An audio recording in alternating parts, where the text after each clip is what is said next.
pikul segala bebanku, sujud di altarnya,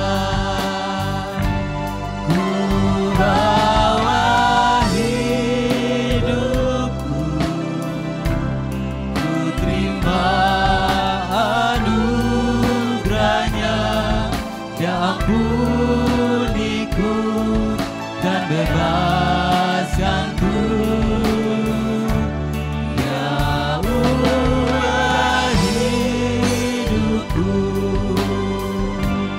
barui hatiku,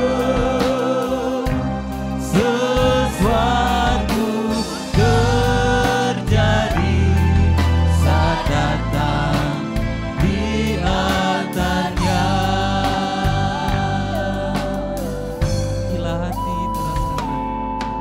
Bila hati terasa berat, tak seorang pun mengerti bebanku. Ku tanya Yesus, apa yang harus ku buat? Dia berfirman, mari datanglah. Dia selalu pedulikan aku. Ku datang Yesus, Dia pikul segala bebanku, sujud di altarnya, ku bawa hidupku, ku terima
itu terjadi saat datang di altarnya.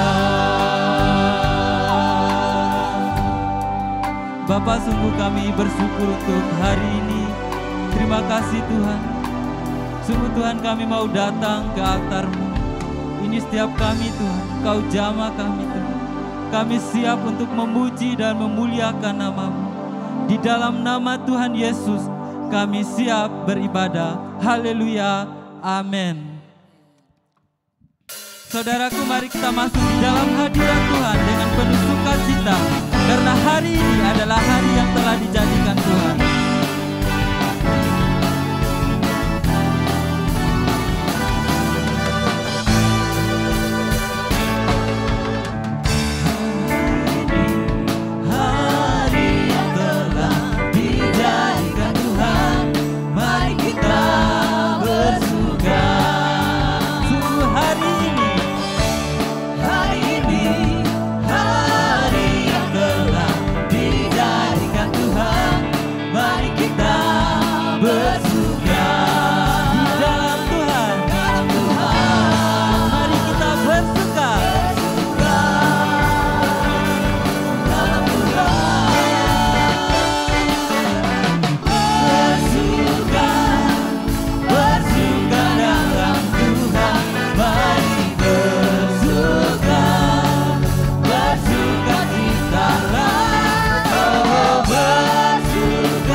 Bangkit berdiri, kita bersuka di hadirat Tuhan, karena hari ini adalah hari yang dijadikan Tuhan. Hari yang telah dijadikan Tuhan, mari kita bersuka. Sungguh hari ini, hari yang telah dijadikan Tuhan, mari kita bersuka di dalam Tuhan. Mari kita bersuka di dalam Tuhan. Dalam Tuhan bersuka,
seberapa banyak di antara kita yang bersuka cita hari ini, kita lambaikan tangan kita.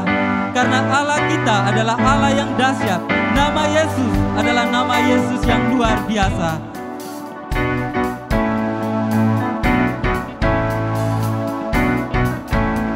Mari kita katakan dari utara.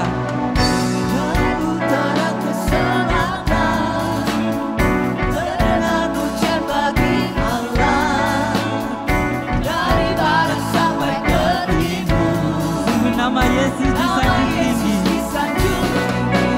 Dari pulau-pulau, lembah-lembah, gunung-gunung yang tinggi, Kemuliaannya disaksikan, kebesarannya diceritakan.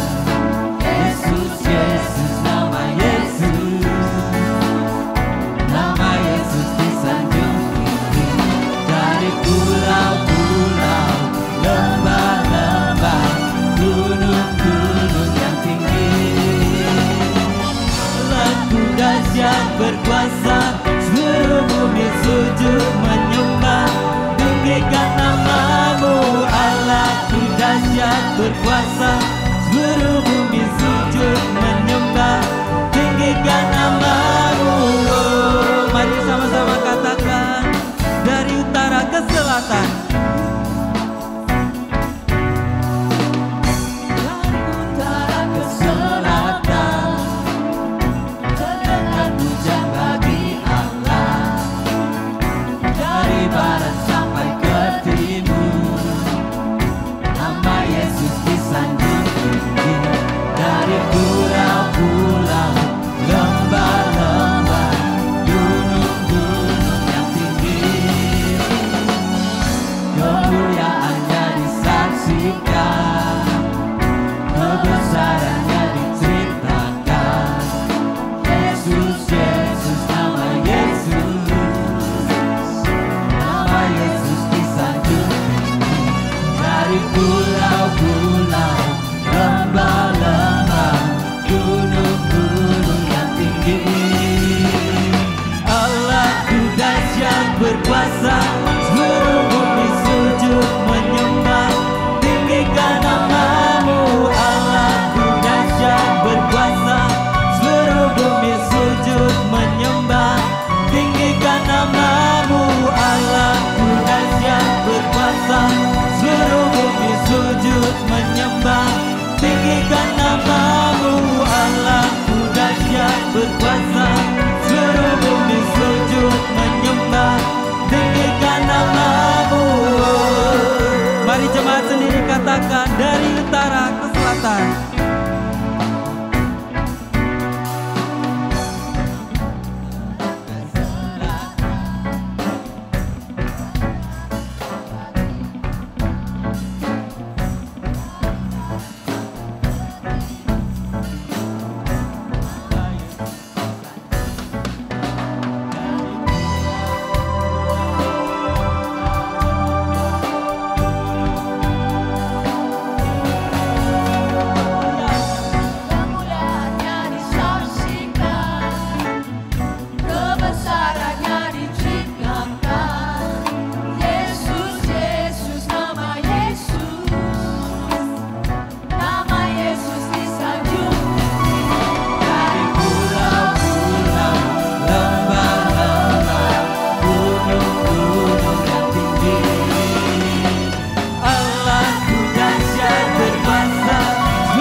Saudara percaya bahwa Allah kita adalah Allah yang dahsyat.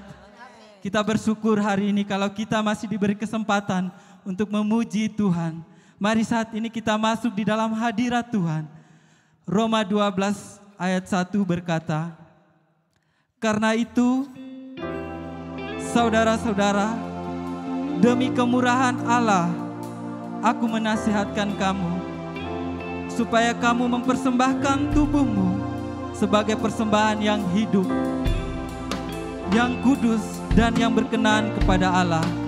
Itu adalah ibadahmu yang sejati. Ku datang dengan syukurku, membawa kerinduanku, Yesus. Ingin ku menyenangkanmu.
Engkau yang layak disembah di dalam hidup kami. Bapa, kami bersyukur untuk hari ini. Terima kasih Tuhan untuk kehadiran-Mu di tempat ini. Sekarang kami mau mendengarkan kebenaran firman-Mu. Berkatilah setiap hati dan pikiran kami Tuhan, supaya menjadi hati yang siap untuk mendengarkan firman Tuhan. Di dalam nama Tuhan Yesus, haleluya, amin. Silakan duduk Bapak.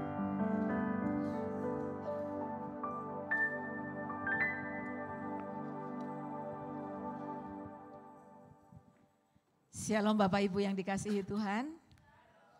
Puji Tuhan kita boleh berada di minggu terakhir dari bulan Oktober. Dan saya percaya bagi yang bekerja pasti sudah sangat senang ya berada di minggu terakhir, 2 hari lagi gajian.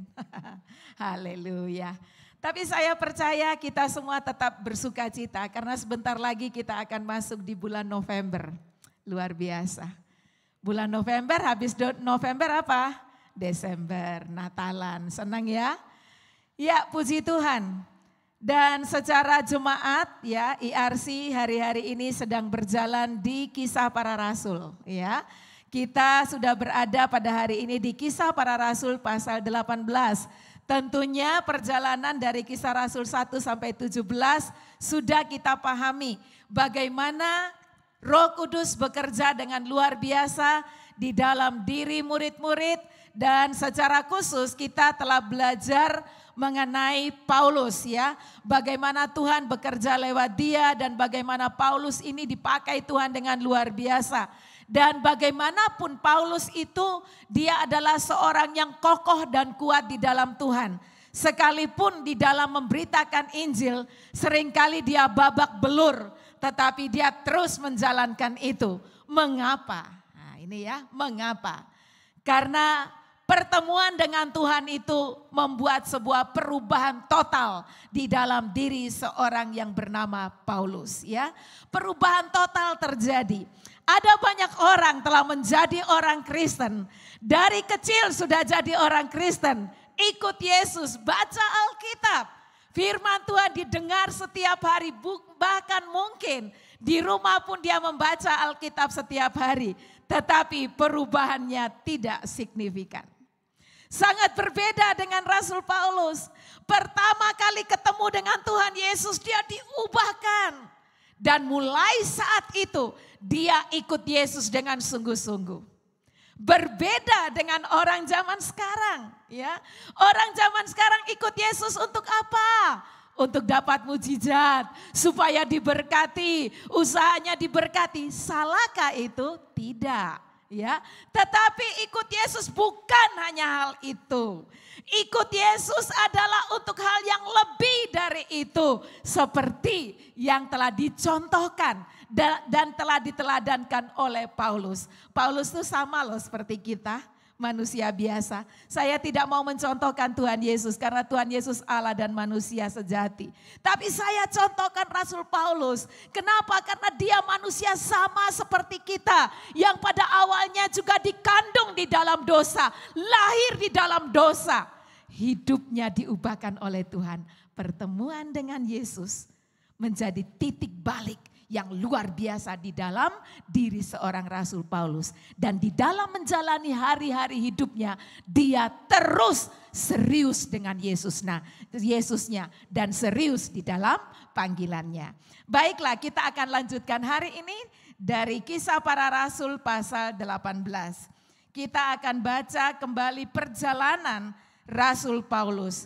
Dan saat ini Rasul Paulus sudah berada di Korintus setelah dia dari Athena. Ya, minggu lalu kita sudah dengar pendeta Madia Daniel sudah menjelaskannya kepada kita. Baik, kita akan membaca Kisah Rasul pasal 18 ayat 1 sampai 5 terlebih dahulu. Saya akan bacakan Paulus di Korintus. Kemudian Paulus meninggalkan Athena lalu pergi ke Korintus. Di Korintus ia berjumpa dengan seorang Yahudi bernama Aquila yang berasal dari Pontus. ia baru datang dari Italia dengan Priscilla istrinya, karena Kaisar Claudius telah memerintahkan supaya semua orang Yahudi meninggalkan Roma. Paulus singgah ke rumah mereka. Dan karena mereka melakukan pekerjaan yang sama, ia tinggal bersama-sama dengan mereka. Mereka bekerja bersama-sama karena mereka sama-sama tukang kemah. Dan setiap hari Sabat, Paulus berbicara dalam rumah ibadat dan berusaha meyakinkan orang-orang Yahudi dan orang-orang Yunani. Ketika Silas dan Timotius datang dari Makedonia, Paulus dengan sepenuhnya dapat memberitakan firman di mana ia memberi kesaksian kepada orang-orang Yahudi bahwa Yesus adalah Mesias. Sampai di sini. Kita melihat setelah dari Athena, Paulus berada di Korintus. Di Korintus dikatakan dia bertemu dengan seorang Yahudi. Nah, ini dijelaskan di awal ya. Bertemu dengan seorang Yahudi yang bernama Aquila dan juga Priscilla. Nah, Aquila dan Priscilla ini mereka baru datang dari Roma. Karena berarti mereka sebelumnya berada di Roma. Rupanya di Roma terjadi sesuatu sehingga Kaisar Claudius ini menyuruh semua orang Yahudi keluar dari Roma. Ya, seperti itu. Dan tibalah Aquila dan Priscilla di Korintus. Ketemu dengan yang namanya Paulus. Saya mau katakan di sini, tidak ada yang kebetulan di dalam setiap pertemuan. Ya, tidak ada yang kebetulan di dalam setiap pertemuan. Aquila dan Priscilla dari Roma. Paulus dari Athena. Mereka diketemukan oleh Tuhan di Korintus. Kondilalanya, bahasa Jawa ya, bilang dilalanya, mereka sama-sama mempunyai pekerjaan yang sama, yaitu menjadi tukang kemah, ya. Sehingga artinya itu gadu, ya. Gadu itu artinya nyambung di antara mereka, ya, nyambung. Tuhan membuat cara sehingga mereka bisa nyambung satu dengan yang lainnya. Dan singkat ceritanya, Paulus tinggal di rumah mereka. Paulus berada di rumahnya siapa? Aquila dan Priscilla tinggal di situ. Nah, rupanya Aquila dan Priscilla ini mereka telah mengenal Injil, telah mengenal berita Injil. Sehingga lebihnya dari hanya tadi mereka ketemu karena sama-sama tukang kemah, tetapi lebih dari itu mereka bisa diskusikan firman. Karena cirinya Rasul Paulus, di mana dia ada, Injil harus terus diberitakan. Ini cirinya dia. Dan dia selalu ingin membuat orang-orang Yahudi itu mereka sungguh-sungguh bisa menerima Yesus sebagai Mesias. Nah, di dalam ayat 4 dikatakan, dan setiap hari Sabat, Paulus berbicara dalam rumah ibadat dan berusaha. Nah ini. Berusaha untuk meyakinkan. Meyakinkan siapa? Orang-orang Yahudi dan orang-orang Yunani. Jadi ada orang Yahudi, ada orang Yunani. Di mana? Di dalam rumah ibadat. Mereka sama-sama berkumpul. Dan Paulus meyakinkan mereka, terus meyakinkan. Apa yang diyakinkan di dalam ayat 5 tadi. Yang kita baca bagian terakhir. Bahwa Yesus adalah Mesias. Inilah pokok pemberitaan Injil yang selalu disampaikan oleh Paulus kepada siapapun yang bertemu dengan dia. Luar biasa. Nah, di dalam pemberitaan Injil, minggu lalu juga kita sudah dengar bahwa selalu ada tantangan dan ada kesempatan. Dua hal ini tidak bisa dipisahkan. Kenapa ada tantangan? Ingat, ya, setan tidak suka orang percaya kepada Injil. Sehingga dia akan terus menghalangi orang-orang itu. Di dalam pikirannya kah? Di dalam perasaannya kah?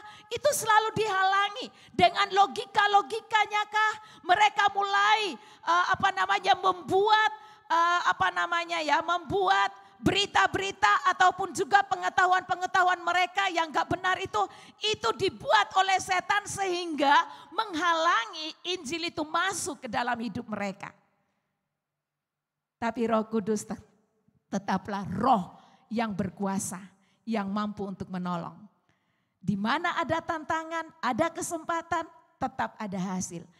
Kita melihat perjalanannya Paulus, tantangan dia saya katakan begitu berat. Ya, babak belur sekalipun terus memberitakan Injil. Karena apa? Dia percaya hanya ada satu nama di bawah kolong langit ini yang diberikan kepada manusia yang olehnya diselamatkan, yaitu Yesus yang adalah Mesias yang sudah datang untuk menolong manusia. Itu sebabnya dia terus dan terus memberitakan Injil. Bapak Ibu, tantangan kita lihat kembali di dalam ayat 6 dari Kisah Para Rasul pasal 18.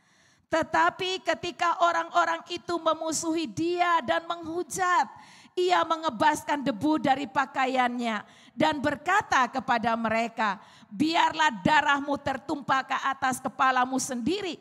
Aku bersih, tidak bersalah. Mulai dari sekarang aku akan pergi kepada bangsa-bangsa lain. Maka keluarlah ia dari situ, lalu datang ke rumah seorang bernama Titius Justus yang beribadah kepada Allah dan yang rumahnya berdampingan dengan rumah ibadat. Nah, kita lihat ya, Paulus dengan karakternya ya yang sungguh luar biasa. Kamu sudah tak kasih tahu ya, kamu sudah tak yakinkan Yesus itu adalah Mesias. Tidak mau, bahkan kamu menghujat aku, melawan aku. Sekarang aku kebaskan debu di kakiku. Artinya apa? Dia meninggalkan tempat itu, artinya dia tidak bersalah. Dia sudah menceritakan kepada mereka, tapi toh mereka menolak. Di mana ada berita Injil diperdengarkan, di situ setan juga turut bekerja. Sehingga tantangan kembali dialami oleh yang namanya Rasul Paulus ini. Ketika tantangan itu datang, dia keluar. Dia pergi ke rumah seorang yang dekat dikatakan berdampingan dengan rumah ibadat, yaitu Titius Justus. Di dalam tantangan ini apakah Paulus berhenti? Juga tidak. Di dalam tantangan ini apakah Paulus tidak mau lagi memberitakan Injil? Tidak, dia terus memberitakan Injil. Dia terus menabur. Dan janji firman Tuhan yang menabur dengan air mata pasti akan kembali dengan sorak-sorai. Pasti akan ada hasilnya. Paulus itu tentu dia menabur dengan air mata karena kerinduan hatinya sama dengan kerinduan hati Tuhan. Ingin menyelamatkan orang-orang Yahudi, ingin menyelamatkan orang-orang Yunani. Ini kerinduan hatinya dia. Dengan air mata tentunya. Nyawa sendiri pun dia berikan supaya dia tetap memberitakan Injil. Dan apa hasilnya? Kita lihat di dalam ayatnya yang ke-9 sampai 10. Ayat 8 mulai. 8 kita baca. Tetapi Krispus, kepala rumah ibadat itu menjadi percaya kepada Tuhan. Bersama-sama dengan seisi rumahnya. Dan banyak dari orang-orang Korintus yang mendengarkan pemberitaan Paulus menjadi percaya. Dan memberi diri mereka dibaptis. Nah ini dia. Ada tantangan, ada hasil yang Tuhan sediakan. Keseriusan Paulus memberitakan Injil tetap ada hasil. Dikatakan siapa yang bertobat yang kita baca di sini tadi? Krispus. Siapa dia? Kepala rumah ibadat. Dan apakah dia sendiri yang percaya Tuhan Yesus? Tidak. Seisi rumahnya. Dan dikatakan banyak lagi dari orang-orang Korintus yang mendengarkan pemberitaan Paulus. Mereka bertobat dan tidak sekedar bertobat. Mereka memberi diri dibaptis. Artinya apa? Ada keseriusan percaya. Ada keseriusan di dalam pertobatan. Mereka sungguh-sungguh bertobat dan mereka memberi diri dibaptis. Dan apakah Tuhan diam saja melihat Paulus menghadapi tantangan? Tidak. Tuhan tetap turut bekerja. Ya, tetap turut bekerja dan mendampingi Paulus. Dikatakan di dalam ayat 9 dan 10. Pada suatu malam berfirmanlah Tuhan kepada Paulus di dalam suatu penglihatan. jangan takut. Teruslah memberitakan firman dan jangan diam. Halo, seringkali ya kalau ada orang yang memberitakan Injil, ada tantangan datang, seringkali kita mengkeret ya. Tapi Tuhan meneguhkan hatinya Paulus.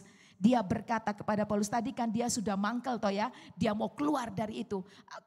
Aku mengebaskan debu ya, artinya dia mau keluar dari Korintus. Tapi Tuhan belum selesai di kota Korintus. Tuhan belum selesai untuk orang-orang Korintus. Makanya Tuhan datang kepada Paulus di dalam sebuah penglihatan, jangan takut, teruslah memberitakan firman dan jangan diam. Sebab apa? Sebab aku menyertai engkau dan tidak ada seorang pun yang akan menjamah dan menganiaya engkau. Sebab apa? Banyak umatku di kota ini. Ternyata ada banyak umat Tuhan di kota Korintus dan Paulus masih dibutuhkan di situ.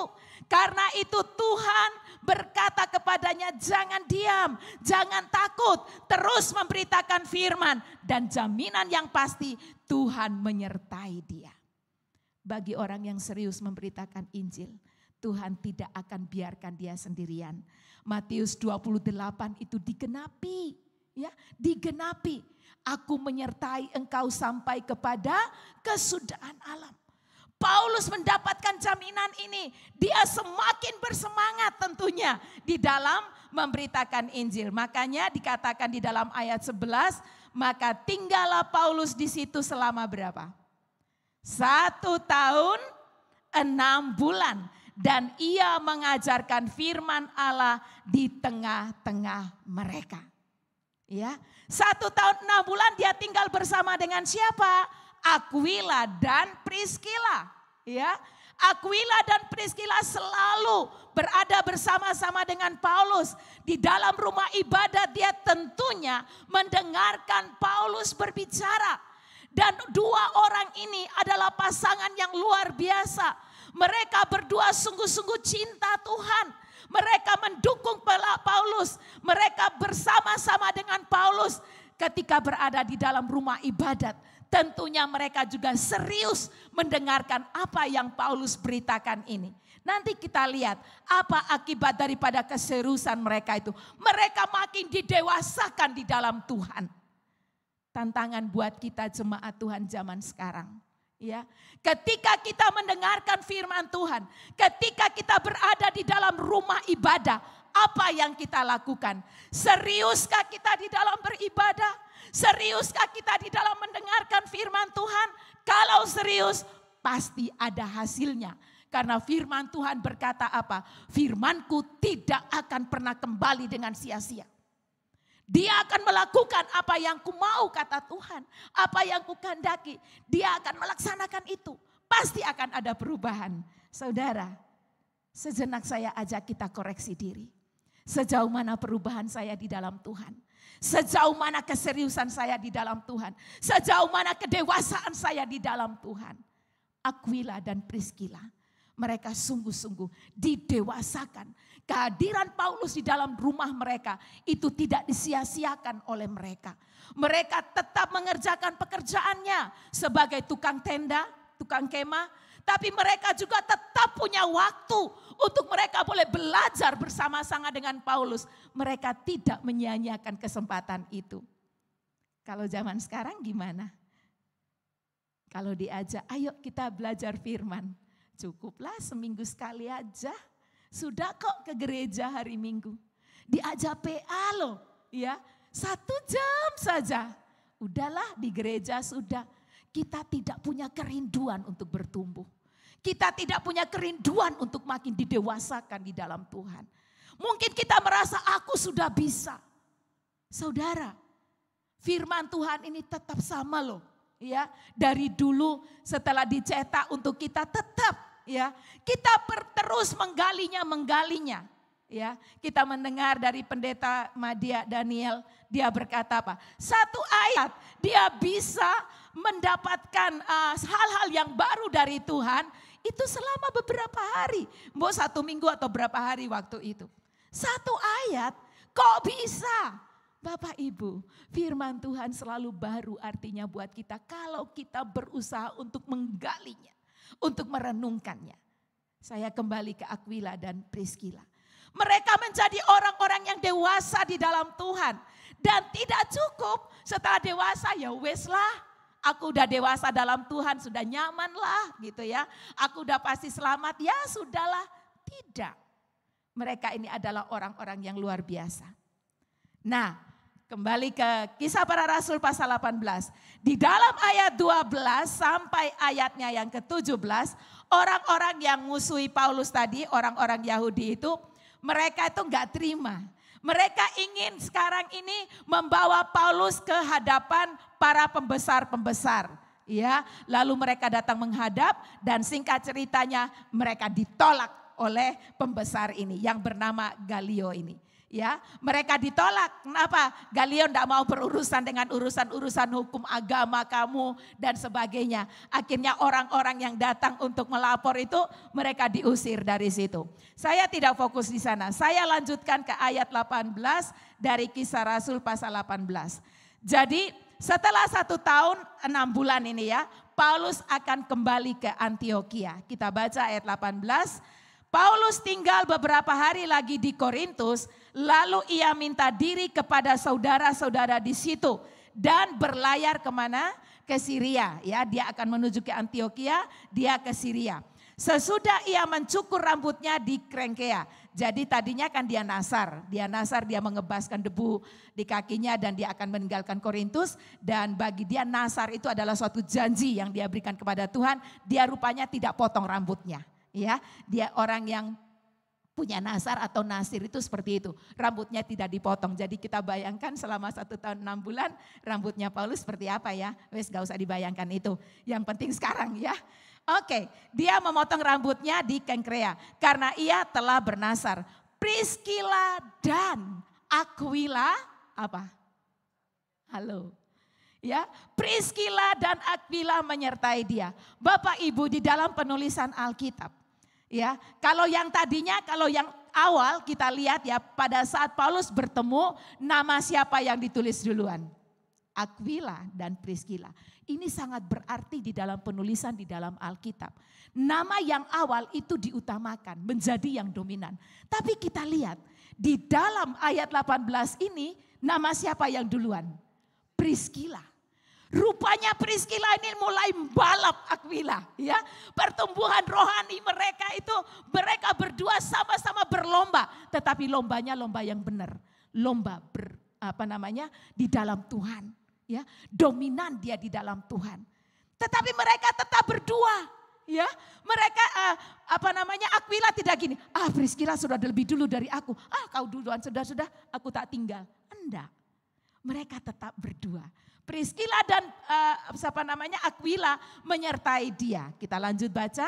Lalu sampailah mereka di Efesus. Berarti dari Korintus, Priscilla dan Aquila menyertai Paulus sampai di Efesus. Kita lihat apa yang dilakukan oleh Paulus. Paulus meninggalkan Priscilla dan Aquila di situ. Ia sendiri masuk ke rumah ibadat dan berbicara dengan orang-orang Yahudi. Lanjut 20, mereka minta kepadanya untuk tinggal lebih lama di situ. Tetapi ia tidak mengabulkannya. Ia minta diri dan berkata, aku akan kembali kepada kamu jika Allah menghendakinya. Lalu bertolaklah ia dari Efesus. Saya mengajak kita untuk berpikir. Ya, Paulus berangkat dari Korintus menuju ke Syria lewat Efesus. Dan dia dibarengin oleh Priscilla dan Aquila. Pada saat orang-orang di situ minta supaya Paulus tinggal, dia enggak mau. Kenapa dia enggak mau? Padahal dia itu paling senang ya kalau disuruh tinggal lebih lama, dia senang sebetulnya. Karena dia bisa memberitakan Injil, dia bisa meyakinkan orang-orang di situ. Dia enggak mau. Kenapa? Karena dia sudah berhasil memuridkan Aquila dan Priscilla atau Priscilla dan Aquila. Dia sudah berhasil. 1 tahun 6 bulan dia berada bersama-sama dengan mereka. Dia tentunya banyak sekali hal-hal yang sudah dilakukan, diberikan kepada Priscilla dan Aquila. Akhirnya dia tinggalkan mereka di Efesus. Ya, jadi Priscilla dan Aquila ditinggal sama dia di situ. Padahal kota Efesus itu kita sudah tahu ya, kota yang penuh dengan penyembahan dewa-dewa. Terutama dewa Artemis atau Dewi Artemis. Mereka di sana penyembahan itu luar biasa. Ya, sehingga Aquila dan Priscilla atau Priscilla dan Aquila ini harus tinggal di situ sendirian.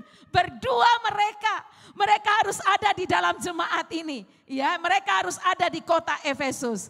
Nah, kemudian dilanjutkan dikatakan ia sampai di Kaisarea dan setelah naik ke darat dan memberi salam kepada jemaat, ia berangkat ke Antioquia. Setelah beberapa hari lamanya ia tinggal di situ, ia berangkat pula melalui menjelajahi seluruh tanah Galatia dan Frigia untuk meneguhkan hati semua murid.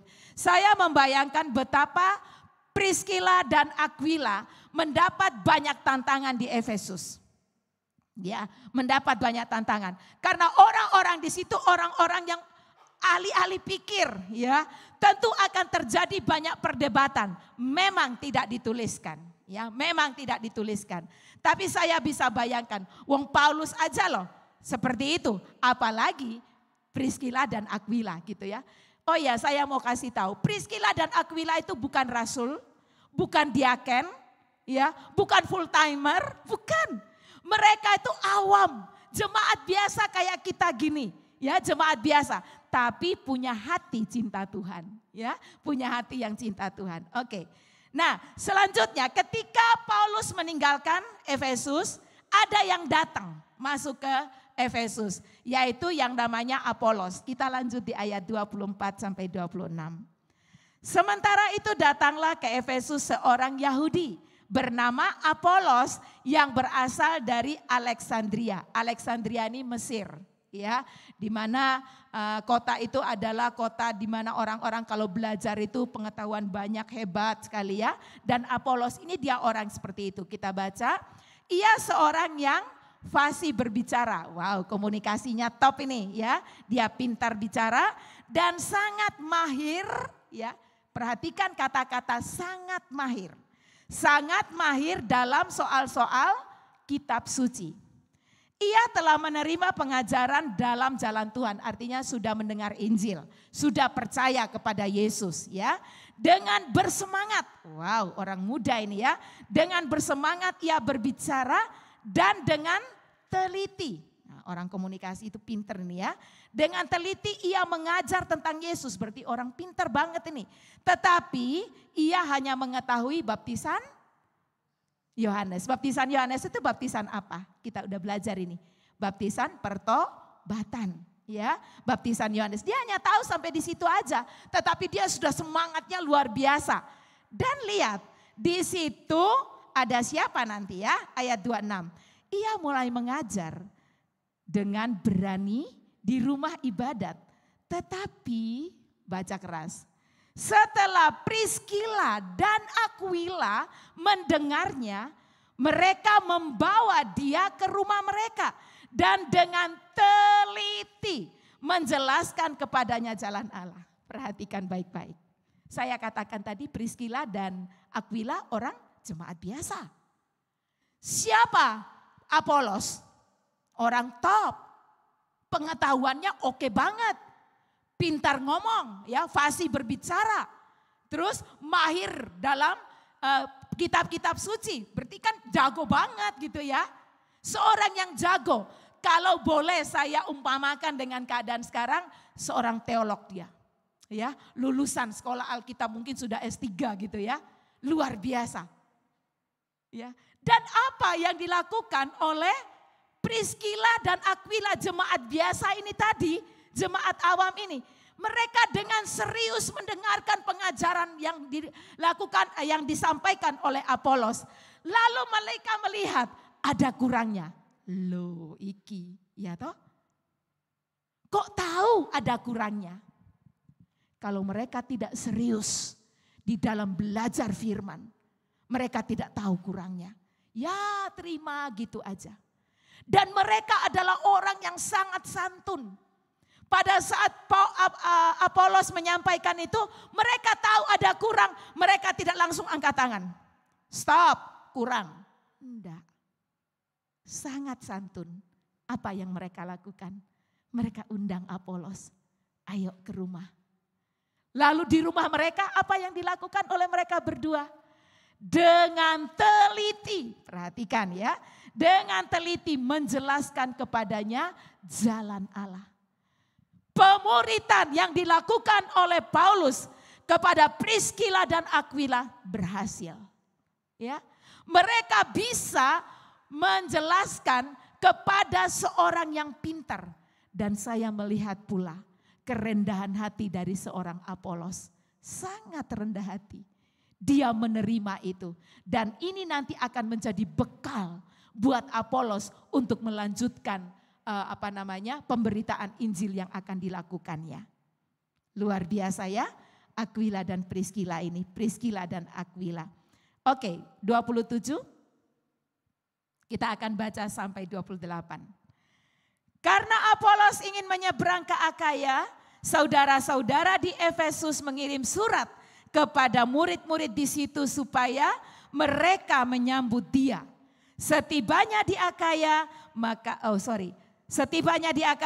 ia oleh kasih karunia Allah menjadi seorang yang sangat berguna bagi orang-orang yang percaya. Sebab dengan tak jemu-jemunya ia membantah orang-orang Yahudi di muka umum dan membuktikan dari kitab suci bahwa Yesus adalah Mesias. Luar biasa.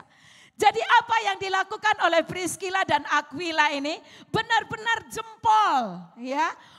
Apolos makin disempurnakan di dalam pengenalannya akan Tuhan. Dan pada saat dia berada di Akaya, dikatakan jemaat di sana menerima dia dan dia dipakai Tuhan dengan luar biasa. Dia bisa berdialog dengan orang-orang Yahudi yang selalu menentang untuk kemesiasan Yesus. Dia bisa berdialog dan dia bisa terus menyatakan bahwa Yesus itu adalah Mesias. Pada hari ini saya fokus kepada dua orang, yaitu Aquila dan Priskila. Atau Priskila dan Aquila, dia sama dengan kita jemaat Tuhan. Priskila dan Aquila ini saya katakan adalah orang yang cinta Tuhan. Tidak perlu jabatan rasul, tidak perlu jabatan diaken, tidak perlu dikatakan full timer, tapi dia terus juga memberitakan Injil. Apa buktinya? Saya ambil salah satu bukti yang tertulis di dalam Alkitab dari kitab Roma pasal 16 ayat 3 sampai 5. Ketika Paulus menulis surat kepada jemaat di Roma, apa yang dikatakan oleh Rasul Paulus terhadap Priskila dan Aquila. Roma pasal 16 ayat 3 sampai 5. Oke, kita baca sama-sama ya kali ini ya, 3 ayat ini. 1, 2, 3. Sampaikan salam kepada siapa? Priskila dan Aquila. Siapa mereka? Teman-teman sekerjaku dalam Kristus Yesus. Teman-teman sekerjaku dalam Kristus Yesus. Berarti mereka adalah jemaat yang aktif. Ya, jemaat biasa tapi aktif di dalam pekerjaan Tuhan. Mereka punya hati yang cinta Tuhan dan cinta akan pekerjaan Tuhan. Lanjut ayat 4. Mereka telah mempertaruhkan nyawanya untuk hidupku. Ini siapa yang bilang? Paulus. Paulus bilang bahwa Priskila dan Aquila itu luar biasa. Mereka menyerahkan nyawanya, pertaruhkan nyawanya untuk hidupku, kata Paulus. Kepada mereka bukan aku saja yang berterima kasih, tetapi juga semua jemaat. Ini keras ini. Semua jemaat. Berarti dia aktif di kalangan non-Yahudi. Ya, bukan itu saja, belum stop. Ayat 5. 1, 2, 3. Salam juga kepada, ya stop sampai di sini. Salam juga kepada siapa? Jemaat di rumah mereka. Mereka itu siapa? Priscilla dan Aquila. Berarti mereka orang-orang yang luar biasa.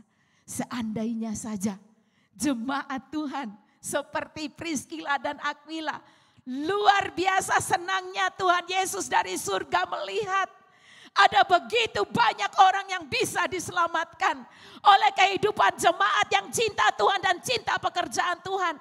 Mereka tidak segan-segan membuka rumahnya. Untuk siapa? Nampung orang. Supaya orang-orang itu bisa mendengar tentang Yesus. Sekarang pertanyaan saya, di rumah mereka ada siapa gembalanya? Siapa yang mengajarkan jemaat di rumahnya Priscilla dan Aquila? Ya mereka sendiri. Siapa mereka? Orang yang bertekun di dalam firman. Mereka punya modal untuk mereka boleh menyampaikan Injil. Menyatakan Yesus kepada orang-orang. Luar biasa. Paulus berterima kasih kepada Priscilla dan Aquila. Dan bahkan dikatakan semua jemaat berterima kasih kepada mereka. Karena mereka adalah orang-orang yang luar biasa. Paulus terus menabur. Menabur dan menabur dengan mencucurkan air mata. Ada hasil. Kita sebagai jemaat Tuhan. Kita pun sudah banyak sekali mendengar tentang firman Tuhan. Mungkin ada juga di antara kita yang serius mendengarkan firman Tuhan. Tidak cukup sampai di situ. Mari kita lanjut. Sampaikan firman itu kepada orang lain. Beritakan Injil. Masih ada banyak orang yang membutuhkan Yesus. Priscilla menyerahkan dirinya kepada Tuhan. Mereka bukan siapa-siapa. Tapi sekali lagi saya katakan karena cinta Tuhan dan cinta pekerjaan Tuhan.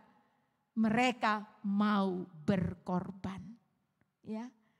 Dan satu lagi yang saya lihat dari mereka, pasangan. Pasangan. Aquila tidak melepaskan Priscilla sendiri. Dan Priscilla pun tidak melepaskan Aquila sendiri. Tapi mereka berdua adalah dua kekuatan. Mereka sehati dan sepakat untuk benar-benar cinta Tuhan. Keluarga-keluarga, ada berapa banyak istri yang melarang suami untuk melayani Tuhan? Ada berapa banyak suami yang melarang istri untuk melayani pekerjaan Tuhan? Kalau ada di tempat ini bertobat. Kenapa? Karena sesungguhnya suami istri disatukan oleh Tuhan untuk pekerjaan Tuhan. Kalian dipersatukan untuk menjadi pekerja-pekerjanya Tuhan. Lihatlah contoh yang ada di dalam firman Tuhan. Ini orang biasa, jemaat awam kata orang. Ya, Aquila, Priscilla. Priscilla membalap. Wah, Aquila dia tidak iri terhadap istrinya. Tetapi dia mendukung istrinya. Luar biasa. Mari Bapak Ibu yang dikasihi Tuhan. Siapapun saudara. Kita semua dipanggil Tuhan. Untuk pergi dan memberitakan Injil. Ketahuilah. Tuhan menyertai engkau. Tuhan menyertai engkau. Dengan kedahsyatan kuasanya. Pasangan-pasangan suami istri. Ayo masuk lebih dalam di dalam Tuhan. Cintailah Tuhanmu. Supaya engkau tahu isi hati Tuhanmu untukmu. Bersama-sama saling mendukung untuk pekerjaan Tuhan. Ketika itu kita lakukan, saya sangat percaya Tuhan Yesus tersenyum melihat setiap kita yang melakukan pekerjaan pemberitaan Injil. Saudara setuju dengan saya hari ini? Tantangan buat keluarga-keluarga di dalam segala kesibukanmu. Tidak ada seorang pun yang tidak sibuk. Saya percaya Priscilla dan Aquila pun sibuk karena mereka adalah pengusaha tenda. Tetapi mereka masih tetap punya waktu untuk mereka belajar firman. Punya waktu untuk berdiskusi firman. Dan punya waktu untuk melayani Tuhan. Jangan pernah berhenti melayani. Teruslah melayani. Dan saya percaya Tuhan Yesus memberkati kita. Serahkanlah hidupmu kepada Tuhan. Dan matamu tertuju kepada pekerjaan Tuhan. Haleluya.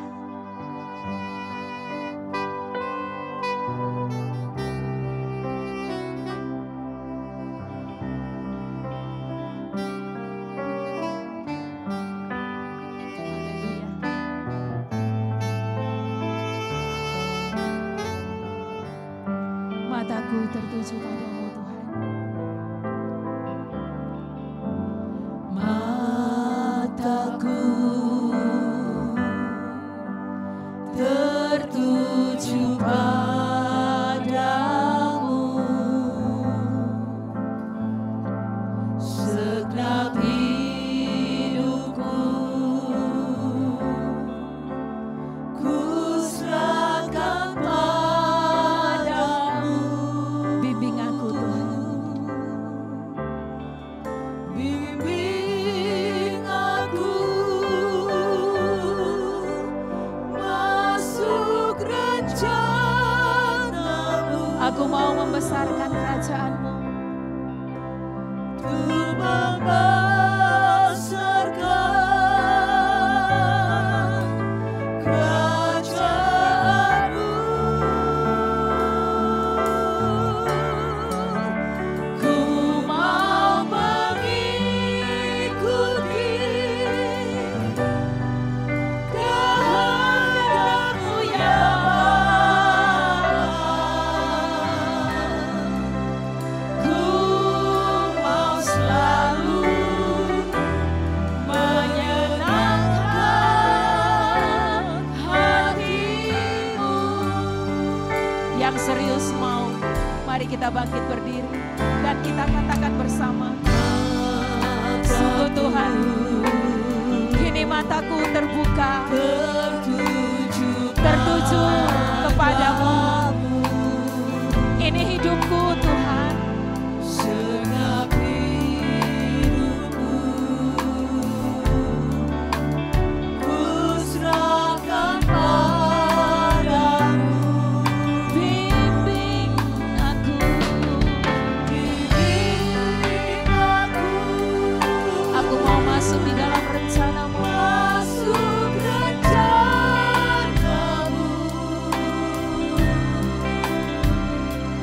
Ku membesarkan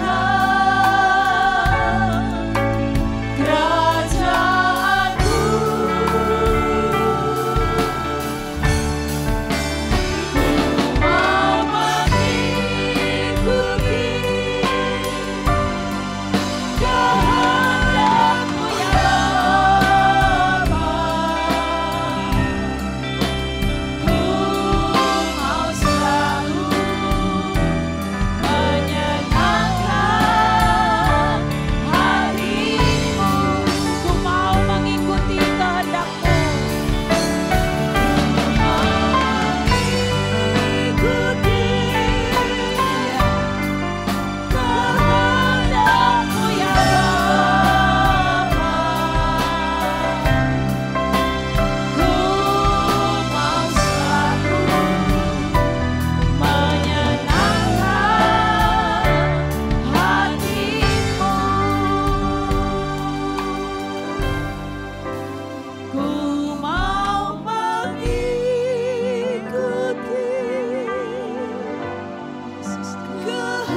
kehendak-Mu ya Bapa.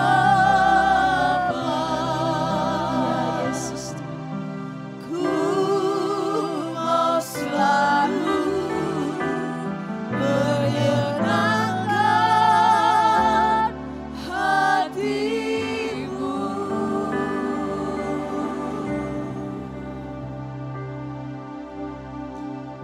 Biarlah ini menjadi ungkapan hati kita semua, bahwa kita mau mengikuti kehendak Bapa. Biarlah setiap hari mata kita tertuju kepada Dia. Kita punya tekad untuk membesarkan kerajaan-Nya. Terlalu lama kita menjadi orang Kristen yang tidak berbuah. Ini waktunya kita harus bertindak sehati dan sepakat untuk memperluas kerajaan Allah. Nyatakan Yesus kepada dunia, karena sesungguhnya hanya Dialah satu-satunya juru selamat yang diberikan oleh Allah kepada dunia ini. Jangan terlalu sibuk dengan diri sendiri. Mari kita menyibukkan diri kita di dalam pekerjaan Tuhan. Haleluya. Ku mau mengikuti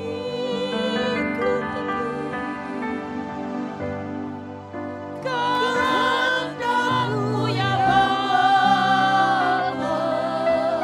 Sungguh Tuhan, ku mau selalu, ini aku menyenangkan hati-Mu.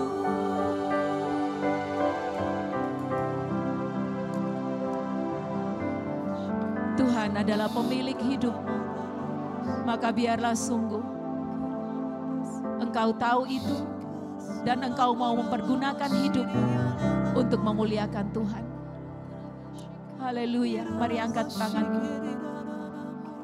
Bapa, ini setiap kami yang mau menyenangkan hati-Mu. Kami tahu siapa kami. Kami adalah milik kepunyaan Tuhan.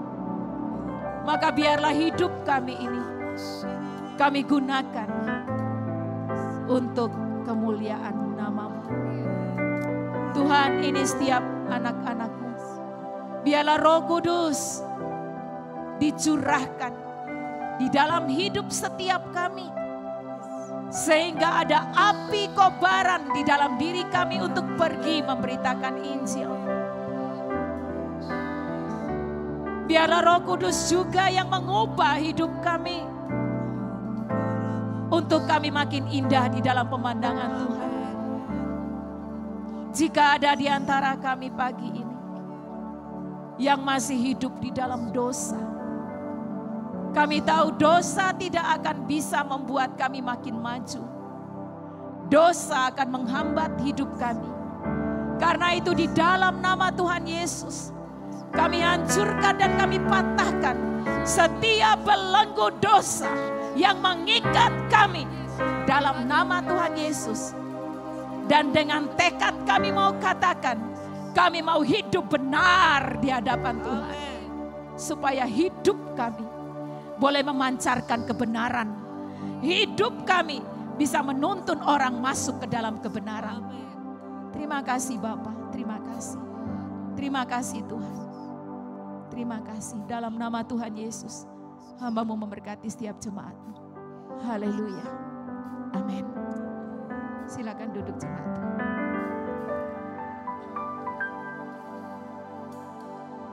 Saudara diberkati oleh firman Tuhan hari ini. Saudara, ada kalimat yang tadi Kak Roslin katakan, di mana Paulus berada, di situ Injil diberitakan. Mari kita jadikan ini sebuah motivasi. Di mana saya berada, di situ Injil dikabarkan. Oleh karena itu, mari saat ini kita berdoa supaya setiap jemaat IRC dimanapun berada, kita tetap mengabarkan Injil. Di tempat kerja atau dimanapun Tuhan tempatkan kita harus tetap mengabarkan Injil. Nanti saya minta Kak Ati yang berdoa untuk itu, supaya kita menjadi jemaat yang tetap mengabarkan Injil dan aktif mengabarkan Injil. Lalu nanti yang kedua, kita akan berdoa untuk bangsa dan negara kita. Di dalam bangsa kita ada pemerintahan, ada masyarakat. Nanti Kak Evata yang akan berdoa untuk itu. Mari kita bersafaat bersama-sama untuk bangsa dan negara kita dan untuk jemaat IRC. Kami mengucap syukur untuk firman-Mu yang boleh kami dengar pada hari ini. Tuhan, kami percaya bahwa firman Tuhan itu berkuasa untuk mengubahkan setiap kami. Tuhan, kami buka hati kami buka hidup kami untuk terus diubahkan oleh firman Tuhan sampai kami melakukan apa yang Tuhan kehendaki dalam hidup kami. Tuhan, biarlah firman-Mu yang kami dengar pada hari ini mendorong kami untuk melakukan pekerjaan-Mu. Memberitakan Injil menjadi gaya hidup kami. Tuhan, kami tahu banyak orang yang membutuhkan Engkau. Tolong kami Tuhan untuk berani berkata-kata, berani melakukan sesuatu untuk menolong mereka dan memberitakan Injil Tuhan kepada mereka. Kami percaya ya Tuhan, Engkau menyertai pemberitaan kami.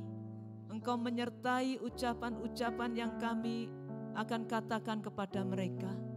Di dalam nama Tuhan Yesus, Tuhan, biarlah setiap jemaat-Mu yang pada hari ini mendengar firman-Mu boleh didorong untuk melakukan pekerjaan-pekerjaan yang mulia ini. Dalam nama Tuhan Yesus, dan kami akan menuai banyak lagi jiwa yang percaya kepada Tuhan Yesus. Dalam nama Tuhan Yesus kami berdoa. Haleluya. Amin. Demikian pula bangsa ini butuh firman-Mu ya Tuhan. Tuhan, kami rindu bangsa ini mengenal Engkau. Tuhan, kami percaya Engkau pun mengasihi tanah air Indonesia ini. Adalah sungguh kasih karunia, ada begitu banyak anak Tuhan di bangsa ini. Tuhan, jadikan anak-anak Tuhan ini anak-anak yang berdampak bagi bangsa ini. Jangan ada satupun anak Tuhan yang diam di bangsa ini. Tuhan, biarlah seluruh anak Tuhan yang ada di bangsa ini semuanya rindu. Negaranya diselamatkan, kotanya diselamatkan. Tuhan, kami juga mohon jamahan-Mu atas para pemerintah kami Tuhan. Mulai dari yang tertinggi hingga yang paling bawah. Tuhan, semuanya bekerja. Jadikan para pemerintah kami, pemerintah yang takut akan Tuhan. Pemerintah yang cinta bangsa. Dan Tuhan juga jadikan setiap masyarakat yang taat kepada setiap aturan, taat kepada Tuhan, taat untuk melakukan yang baik. Dan kami percaya Tuhan, Tuhan bekerja di tengah bangsa ini. Tuhan belum selesai bagi bangsa ini. Kami menyerahkan bangsa ini ke dalam tangan Tuhan. Biarlah tangan Tuhan yang terus merenda bangsa ini akan menjadi indah di mata Tuhan. Terima kasih ya Tuhan, kami menyerahkan bangsa ini ke dalam tangan-Mu yang penuh kasih. Terpujilah nama-Mu, haleluya, amin. Mari jemaat Tuhan, kita mempersiapkan persembahan, kita mau memberikan yang terbaik buat Tuhan.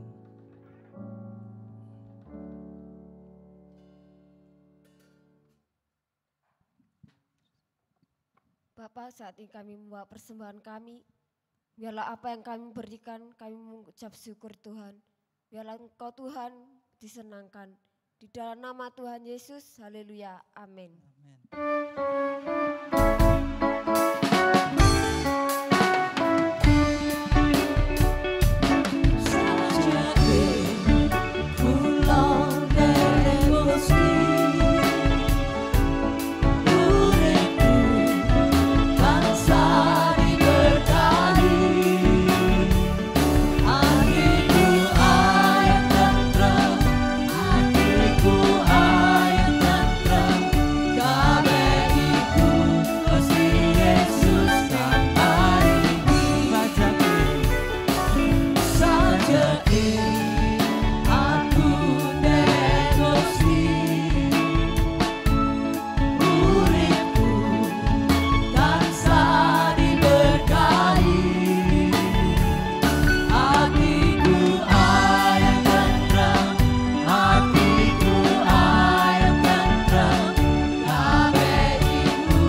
Mari saat ini kita akan berdoa untuk saudara-saudari kita yang berulang tahun sepanjang 1 minggu kemarin.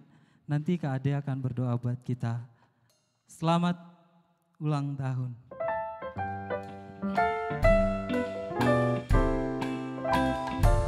Selamat ulang tahun, selamat dan bahagia.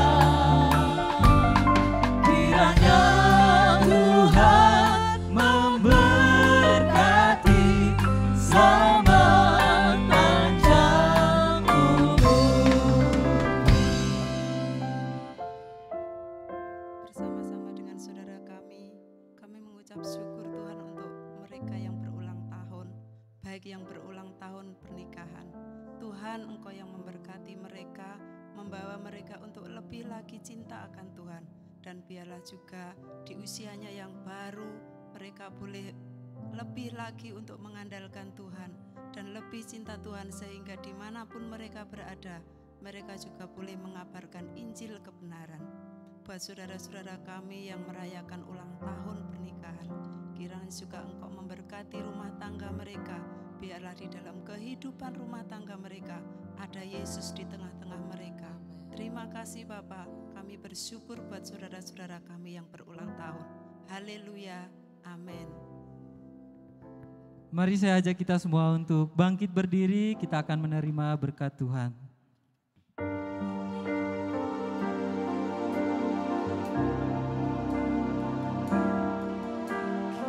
Kiranya Tuhan berkenan memberkati rumah keluargaku. Apa yang telah Tuhan berkati, diberkatilah untuk selamanya. Sebab Tuhan melindungi, Tuhan menyinari dengan wajah-Nya, memberi kasih karunia, damai sejahtera. Tuhan Yesus berkati. Sebab Tuhan melindungi, Tuhan menyinari dengan wajah-Nya, memberi kasih karunia, damai sejahtera. Tuhan Yesus berkati.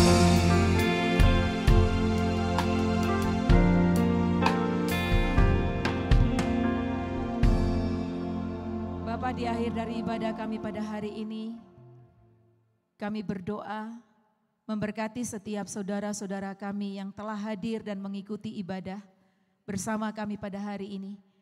Dimanapun mereka berada, biarlah kiranya berkat-Mu pun turun atas mereka. Engkau melihat setiap pribadi mereka masing-masing. Biarlah Engkau memberkati setiap pribadi. Engkau memberkati setiap pekerjaan dan usaha. Biarlah pekerjaan dan usaha mereka ada hasil yang dihasilkan setiap harinya. Tuhan, Engkau memberkati rumah tangga demi rumah tangga. Biarlah ada keharmonisan terjadi, supaya orang tua dan anak-anak memiliki hati kasih untuk terus saling mengasihi satu dengan yang lain. Dan terlebih dari itu, keluarga-keluarga anak Tuhan mencerminkan keluarga Kristus yang senantiasa memancarkan kasih kepada semua orang. Terima kasih Bapa, terima kasih. Yang susah Tuhan hiburkan, yang sakit Tuhan sembuhkan, yang lemah Tuhan kuatkan. Kami percaya Tuhan, Engkau adalah segala-galanya bagi kami. Dan biarlah sungguh ya Tuhan, berkat-Mu boleh tercurah bagi setiap kami saat ini. Bapak Ibu yang dikasihi Tuhan, bukalah hatimu dan terimalah berkat Tuhan. Tuhan memberkati engkau dan melindungi engkau. Tuhan menyinari engkau dengan wajah-Nya dan memberi engkau kasih karunia. Tuhan menghadapkan wajahnya kepadamu dan memberi engkau damai sejahtera dari sekarang sampai selama-lamanya. Amin. Sungguh Allah kita adalah Allah yang dahsyat. Biar kita terus mengabarkan Injil.